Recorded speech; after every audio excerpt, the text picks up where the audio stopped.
I cover mostly old school MMOs or classic versions of MMORPGs. I'm currently maining World of Warcraft Wrath of the Lich King Classic, for example, and I'm highly anticipating Pantheon Rise of the Fallen, and I recently tried out and made a video on Embers Adrift. I started playing MMOs during the beginning days of the MMORPG genre, and that's when I fell in love with them. And it wasn't from the vast systems or the classes or the raids that made me love MMOs so much either. It was their impressive worlds and a feeling that I could do anything there and make a character and build a reputation and make friends and memories in a world that was wrapped in a fantasy setting to get lost in. Over the years, MMOs have evolved and the world aspect has mostly been lost. It has become more about the individual and addictive gameplay loops to hold the interest of the MMORPG player, as opposed to the community itself being the driving factor that made you want to log in every day. As MMOs became more accessible, more people played them, and they went from being for ultra geeks to being for even mild nerds. The explosion of players that started hitting mainstream in World of Warcraft Vanilla was great for the genre, but what wasn't great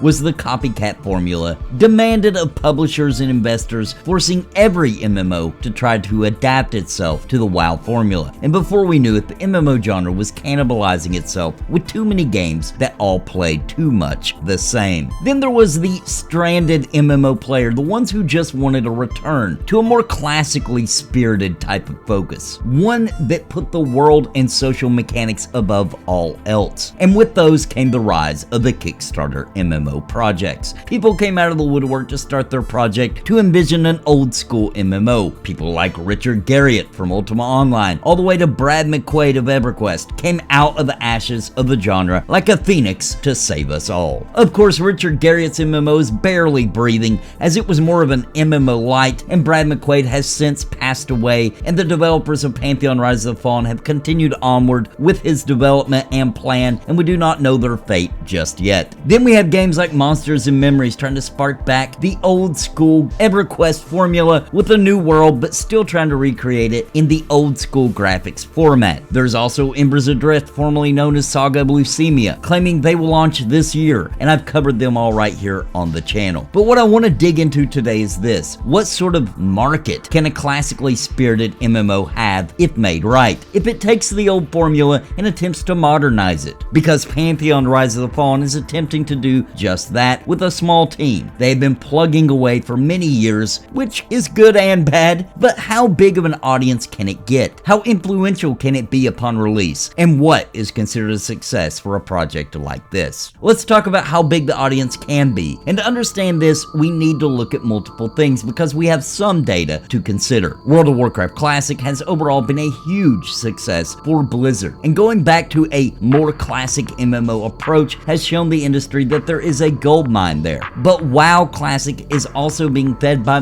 nostalgia for that product. A new game that features old school classically spirited MMO gameplay needs to feed into nostalgia a bit to even capture a portion of that success for this data to be relevant. So let's look at Pantheon, being it is the top contender for this topic, which their draw to nostalgia is coming mostly from the EverQuest community. Since Brad McQuaid was the key developer for EverQuest, this builds a certain bridge. The class options match up with EverQuest, and the world they are building, although it is unique, it is the focus on exploration and the world being dangerous that is creating that nostalgia factor. Of course, World of Warcraft has a vast amount more people that played it in its vanilla phase than EverQuest ever had to begin with, so the sample size is smaller. To grab huge numbers and retain them, Pantheon will need to dip their toes into other fan bases: Final Fantasy XI, Dark Age of Camelot, Asheron's Call, Dungeons & Dragons Online, EverQuest Online Adventures, and many others. I think they have done a fairly good job at this point, as I play all those old school MMOs and talk with people from all those communities, and I always find conversations about Pantheon amongst them all, with anticipating fans waiting for it. Even with the growing community Pantheon already has, as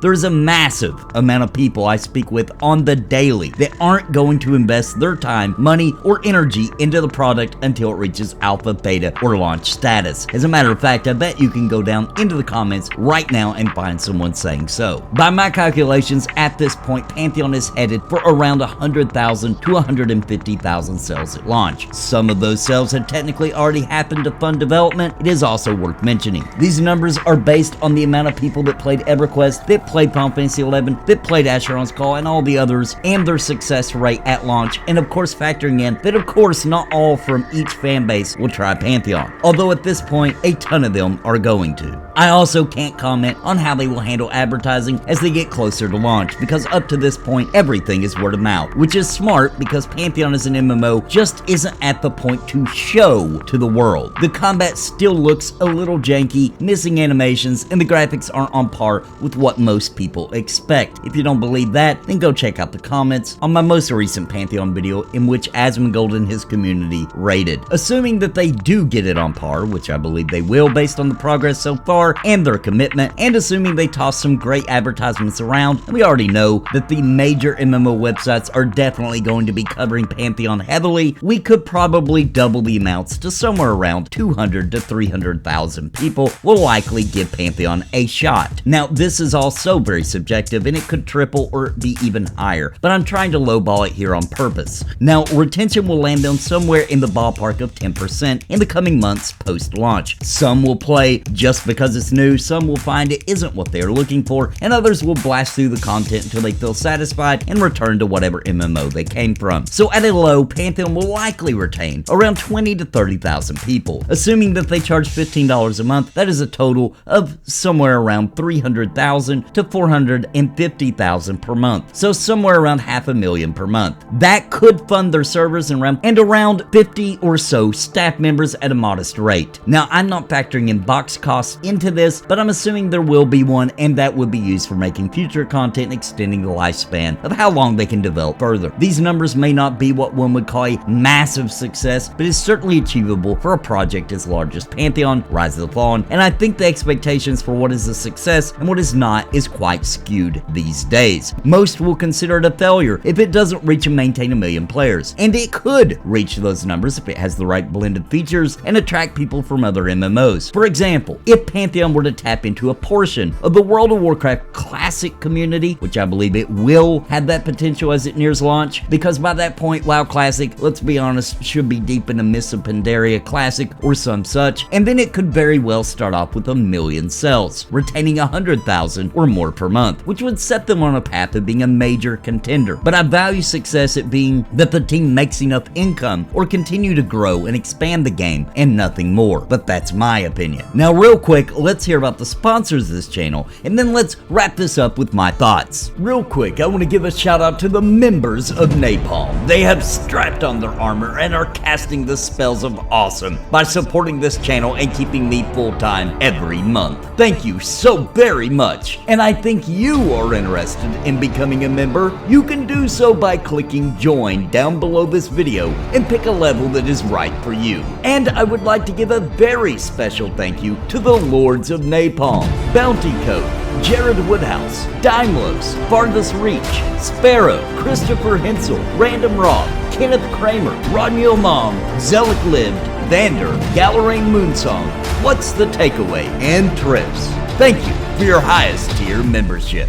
So although one of the new classically spirited MMO projects could possibly blow up into the stratosphere, I think expectations are in order here. It is much more likely that they can find success and carve out a corner in the MMO market and that satisfies a particular MMO community. The ones who value the old school strategies and group gameplay that was so relevant in the genre back in the day. I do think there is a growing and ever persistent ache from players for engaging and difficult difficult content in the MMO space, and not just from in-game, but for the journey to max level as well. And I do know from having the privilege of testing it publicly for all of you, for example, that Pantheon is nailing down a type of gameplay that reminds you of an old school process of MMOs of yesteryear while attempting to modernize it in a way that respects your time. And I'm not alone. Co-Carnage, huge streamer, has thrown huge money down on Pantheon Rise the Fawn and plans on covering it quite extensively. You can't really see it from the clips, you can't taste it from my words, but the magic is in there, and I believe it will retain a higher amount of players that try it than the typical MMO project. There is something missing in MMOs, and much of that is the fact that so little memories are made in a modern MMORPG. The things that happen to you happen to everyone else. There isn't the element of player agency or player actions that create epic moments anymore, because everyone is trying to play it safe for the sake of balance and for the sake of fairness. And to be quite frank, for more people than anybody probably realizes, we are growing tired of everything being so tame, so predictable, and so mild flavored. It is definitely time for someone to walk in with guns blazing and shake up the industry. No matter how big or small that shake is, it could and likely will lead to greater things for MMOs in the future. And to deny that would be, in my humble opinion, quite silly. If you enjoyed the video, please drop a like and please subscribe to the channel for more MMO content, because that's what I do all day, every day. And until next time, my friends, God bless and happy gaming.